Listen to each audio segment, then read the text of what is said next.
जितने कस्टमर सर्व करने हैं, उनके ऑर्डर्स लेने हैं और उन्हें कॉफ़ीज़ बना के देनी है। बहुत फास्ट पेस्ड होता है क्योंकि बहुत जल्दी जल्दी कार्स आती हैं। आप उसमें किस टाइप के आपको क्वेश्चन पूछेगी? अगर किसी का इंटरव्यू के लिए कॉल आ गया तो बंदा कई बार नर्वस हो जाता है कि यार क्या पूछेंगे, मेरे को पता ही नहीं है। तो अगर आप कुछ एग्जांपल देना चाहो, आपको थोड़े बहुत क्वेश्चंस याद हो।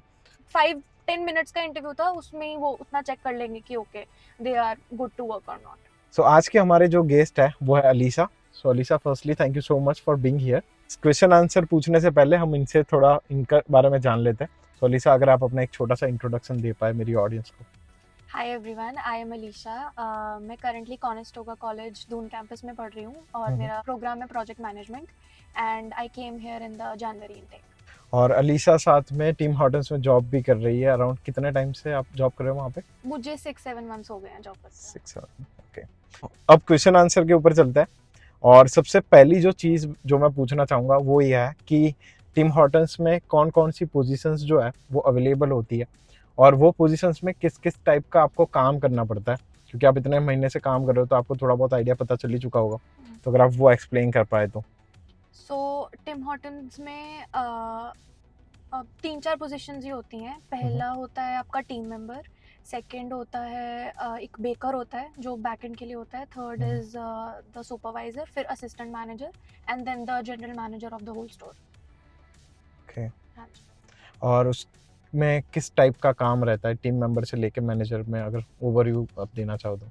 सो टीम मेंबर्स जो मैं काम कर रही हूँ, so team members is basically the front end staff जो फ्रंट एंड में आपके लिए ऑर्डर्स लेगा और कॉफ़ी सर्व करेगा। बेसिकली हर एक टिम हॉर्टन्स में यहाँ पे कनाडा में 2 सेक्शंस होते हैं। एक होता है फ्रंट एंड, मतलब जो स्टोर का पूरा चेक करेगा कि यहाँ पे जितने कस्टमर्स हैं उन्हें सर्व करेगा, and second is the drive through. So drive through is कि जो हमारी कार्स हैं, जैसे इंडिया में भी बहुत सारे ड्राइव थ्रूज होते हैं, तो यहाँ पे भी सेम सिस्टम ही है। जो कार एक जगह से ऑर्डर देके दूसरी साइड से विंडो से अपना ऑर्डर कलेक्ट करेगी। सो आपका जैसे आप शिफ्ट पे जाते हो तो आपको जो टीम आपका जो सुपरवाइजर होगा या मैनेजर होगा वो अलग अलग रिस्पॉन्सिबिलिटीज एलोकेट कर देगा। So whatever your work is you have to do that the whole day, और maybe you can switch जैसे भी आपका उसमें होता है। तो नेक्स्ट इज कि वो लोग आपको अगर स्टोर फ्रंट पे रखते हैं तो आपको वही नॉर्मल अपने कस्टमर सर्व करने हैं, उनके ऑर्डर्स लेने हैं और उन्हें कॉफ़ीज़ बना के देनी है, द नॉर्मल वर्क। और अगर आप सैंडविच पार्लर होते हैं, बेगल्स, रैप्स और जो उसमें हैश ब्राउन्स और वो सब खाने पीने का सामान रहता है, तो वो भी बनाने का होता है, तो वो भी आप एज काम कर सकते हो।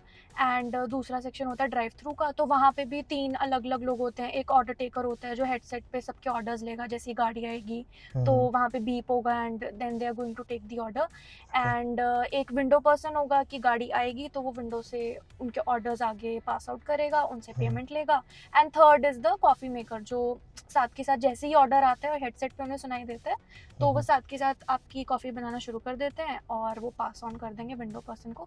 सो they basically stay as a team together at the drive through area.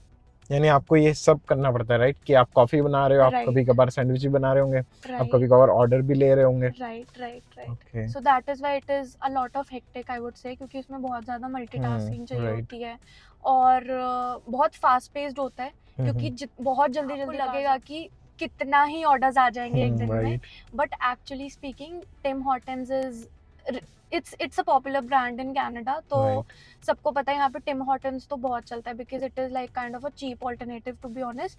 तो सब लोग टिम हॉर्टन्स खाते ही खाते हैं and it's like bed and breakfast for Canadians, Tim Hortons basically. क्योंकि मैं जब भी सुबह ऑलमोस्ट जॉब पे जाता हूँ तब हर एक ड्राइव थ्रू में लगभग 5 से 6 गाड़ियां तो लाइन में होती है। तो इन लोगों का मेन पर्पस ये होता है कि वो गाड़ी जब ऑर्डर दे रही है और उसको जब फूड मिल रहा है, ड्रिंक्स मिल रही है, तब तक उतने टाइम ड्यूरेशन में आपको ऑर्डर रेडी करना है। तो आप फिर बीच में ऐसे नहीं आराम से काम नहीं कर सकते कि चलो कॉफी का ऑर्डर आया, कोई बात नहीं 5 मिनट में एक कॉफी बना लेंगे। क्योंकि बाकी बंदे जिस हिसाब से स्पीड में कर रहे हैं उतनी स्पीड में आपको भी ट्रेन होना है, राइट? तो इसके हिसाब से थोड़ा सा फास्ट पेस एनवायरनमेंट थोड़ा रहता है वहाँ पे। तो आपको थोड़ा बहुत जल्दी काम करना पसंद हो या आना चाहिए तो ही आप उधर अच्छे से थोड़े टाइम के लिए टिक पाओगे। बाकी अगर आप बहुत स्लो हो तो फिर आप ज्वाइन तो कर लोगे, बट ट्रेनिंग के बाद या 2-3 महीने बाद आपको ऐसा होगा यार मेरे से नहीं हो रहा है ये काम, राइट? तो वो हो सकता है आगे जाके प्रॉब्लम क्रिएट करे। और ये बताया आपने टीम मेंबर से रिलेटेड, राइट? जो आप कर रहे हो अभी हाल ही की डेट में, और जो आपने बताया बेकर भी होता है, राइट? तो उसका क्या काम रहता है वहाँ पे टीम हॉर्टन्स में?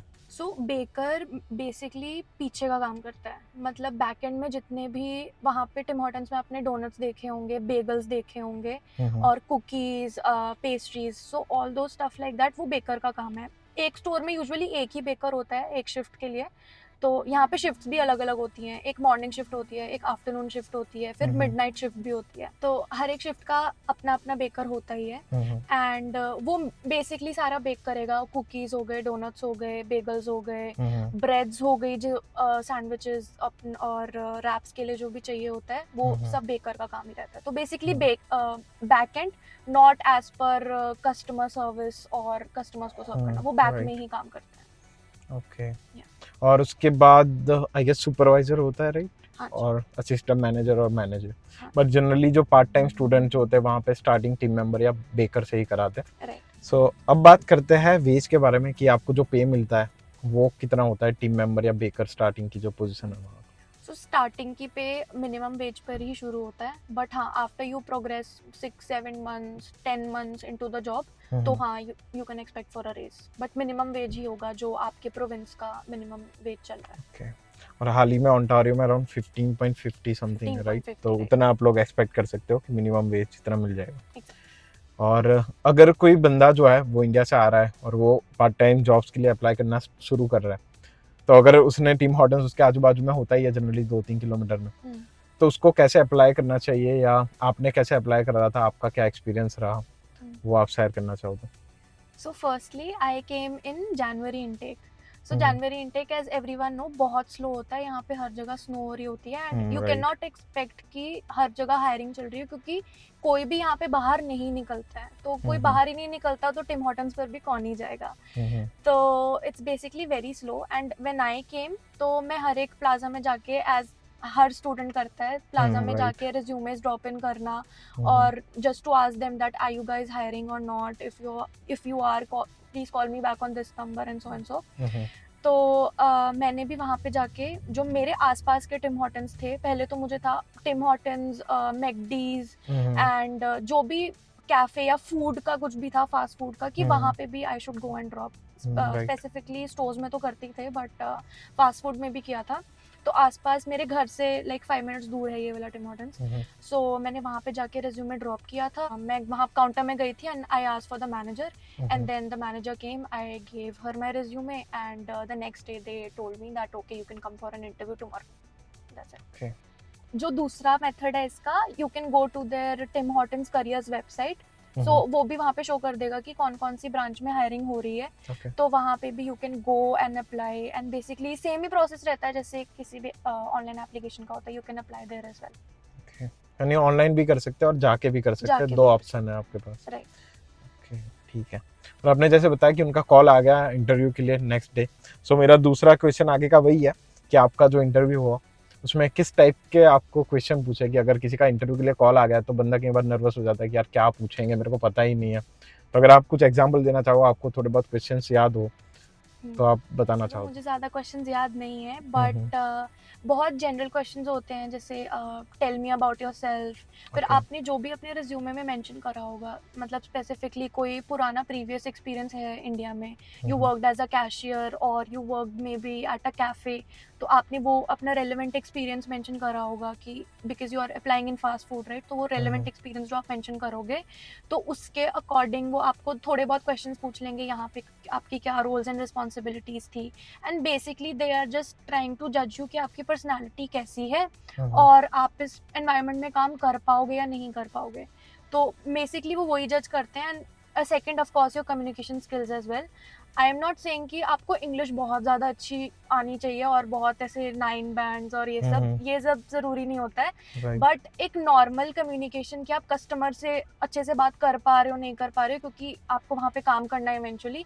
तो नॉर्मल कम्युनिकेशन स्किल्स बस वो तुम्हारी उतने 5-10 मिनट्स का इंटरव्यू था, उसमें ही वो उतना चेक कर लेंगे कि okay they are good to work on. और आपने जब अप्लाई करा, जब आपने अपना रिज्यूमे दिया होगा, बनाया होगा, तो उसमें कौन सी ऐसी चीज़ है जो आपने स्पेसिफिक मेंशन करी होगी, आपको जो लगा कि ये काफ़ी ज़्यादा इम्पोर्टेंट है जिसकी वजह से आपको जॉब के लिए या इंटरव्यू के लिए कॉल आया?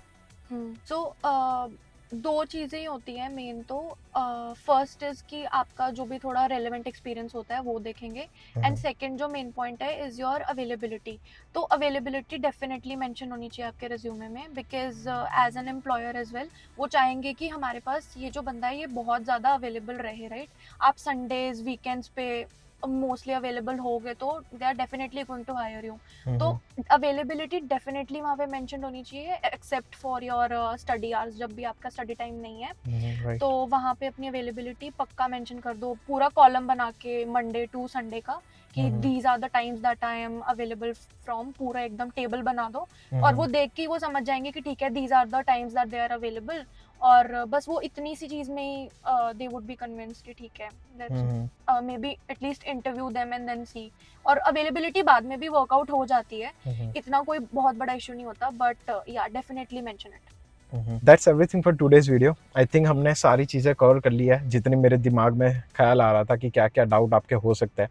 और अगर वीडियो अच्छी लगी यार तो वीडियो को लाइक कर देना और चैनल को सब्सक्राइब कर देना। और साथ ही में हम लोग कोशिश कर रहे हैं कि इस वाले वीडियो के डिस्क्रिप्शन में अगर आप जाओगे आपको एक रिज्यूमे का टेम्पलेट मिलेगा। तो अगर आप रेस्टोरेंट जॉब्स के लिए अप्लाई कर रहे हो तो हम लोग उसको उस हिसाब से मॉडिफाई करके अपलोड करने की ट्राई करोगे, तो उसको डाउनलोड करके आप बना सकते हो अपना रिज्यूमे उसके अंदर से ही। फिर कभी मिलता है ऐसे किसी व्लॉग के अंदर। Till then take care, bye bye.